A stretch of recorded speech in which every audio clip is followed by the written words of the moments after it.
You disagree because let's look at the rand now that we've shot through 13 rand to the dollar. This discussion document only mentions it once, but it does say we should be managing the rand. It uses that word. And you believe, unlike many, that that is actually possible. It's possible. I mean, if we're willing to take a bit more control of our policy space. So there's the deliberateness. There is, number one, the ability to either decide when and if to print more money, which impacts on the value of any currency. Capital controls, the influx and the outflow of currency on the international markets, GDP stimulation, and how that's kind of like the engine of the economy. How we're going to be able to stimulate GDP growth so that we're able to create different, attract different currencies into our market, but also give away enough that we're able to stabilize. And, So we're not like China that has these big reserves that can actually manipulate its currency by buying and selling. But you're saying we can have a strong economy and therefore fix our currency. We can have a strong economy, but we can also use our fiscal instruments a lot more carefully. And there's a kind of a very important interplay between the role of the Reserve Bank and economic policy in this regard. The US is suddenly on the upsurge, and it's not that sudden. They did a few things. They deliberately kind of engineered a recovery. They had to invest into their motor sector to preserve jobs. They had to then bail out several other sectors in order to preserve, to create jobs. And what does that do? That has stimulated economic movement, and it has also built a level of confidence and buoyancy in the market. Of course, they use, some really perhaps less palatable for a developing country economy, quantitative easing, which I don't subscribe to. Can we print money? Yeah, I wouldn't advise it. I mean, Zimbabwe, for example, is kind of a free-falling economy, and printing money and adding zeros is kind of like the worst-case scenario. But we can do different things. Well, would you agree with me that the thrust of this document is about reindustrialisation? We've focused too much on consumption, local consumption. We want to export goods, be a player in the global economy. And I think it's a very frank document, but does it have the solutions? Because we've been talking about being export-led growth since 1994. Export orientation and also trickle-down economies. Now, there are a couple of things.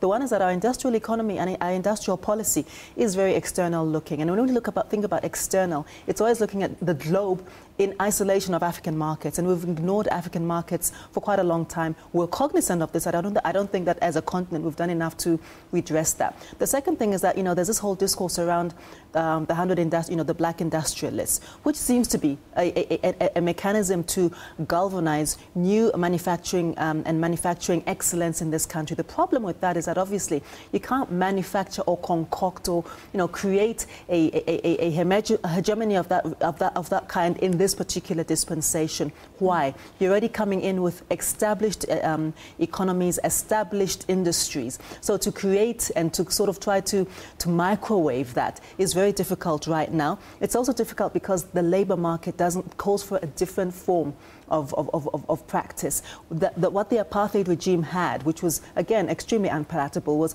low labor or no labor and cheap labor. We have a completely different economic model. So we need to think about how the new industrialists, which I'm slightly leery of, are going to be able to galvanize, create GDP growth, become competitive. We should be looking at things like how to develop our infrastructure. And that's not just roads. It's about how, the cost of connectivity in this country, Wi-Fi, telecoms. It's about also a variable skills base, which is agile, skills which are transferable within and between sectors. Our mining sector is in decline, and it's in decline because, the level of extraction is such that the resources are becoming depleted, and the skills base of miners is not what it needs to be in order to maintain the kind of productivity that we have right now. So we need to migrate and create a skills base. Okay, so infrastructure, education, the enabling environment.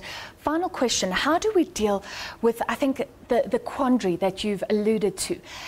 Labour, we want people to get out of debt. We want to uplift labourers who aren't managing, and yet they're earning...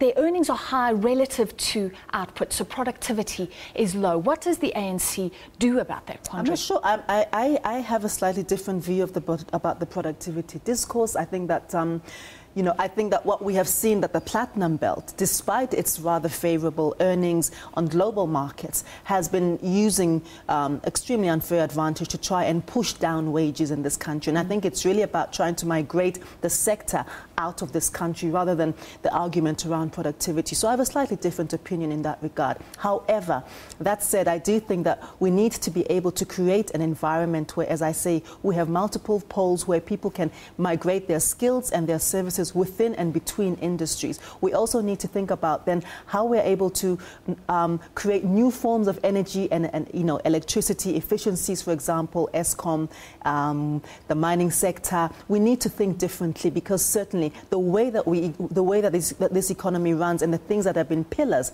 are quickly metamorphosing.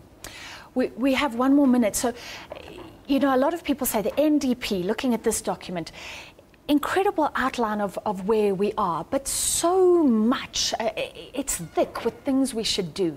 Thin on how, perhaps? Yes, and perhaps we just need 1 or 2 major focusing points. What would those be? Okay, I think the one would be to think about an economic model that has multiple poles, so thinking around not only urban development but also rural development. And I think the other one would be skills, and the third one would be, as I've mentioned before, new forms of economic and infrastructural development. But we also need to tip the whole trickle-down philosophy on its head, because just growing the economy and hoping that it's going to benefit the broader population is a fallacy, and that's been proven time and time again. Do we have the money very quickly for that infrastructure? Should it come from taxes? Should government go into debt? Francis, there's money for there's 23 billion rand that is going to be thrown at 100 black industrialists. There's money around. We need to think about how we distribute it, we make it more coherent to the kind of policy direction and the policy trajectory that we want to take. All right, thank you so much. That was